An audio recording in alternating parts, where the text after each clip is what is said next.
To remove glued-on fake nails without using acetone, start by soaking your nails in warm soapy water for 15 minutes. This will help soften the glue so you can peel the nails off more easily. Once the glue has softened a bit, check for a spot on each nail where it has already started to detach. Carefully work a nail file under the edge of the nail and pry it off. If it doesn't come off easily, soak the nail a little longer and try again. When you're done, let your nails dry. Then gently buff away any remaining glue residue with a nail buffer.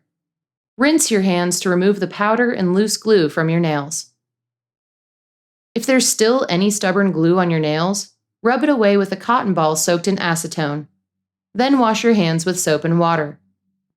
If your nail glue is extra stubborn, or if you're wearing false nails that adhere directly to your natural nails, such as acrylics, you may need to do an acetone soak. Trim the false nails back as much as you can, then file down the top surface to thin them out. Rub a little petroleum jelly on the skin around each nail to minimize drying. Place a cotton ball soaked in acetone on each fingertip. Then wrap your nails and the cotton balls in foil and let them sit for about 20 minutes. Next, wipe the false nails and glue off of your fingernails with a clean, dry towel. Buff away any remaining glue once your nails have dried.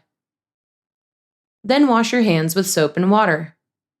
Since the process of removing nail glue can dry out your nails and make them brittle, follow up by rubbing a natural oil on your hands and nails, such as almond oil or olive oil.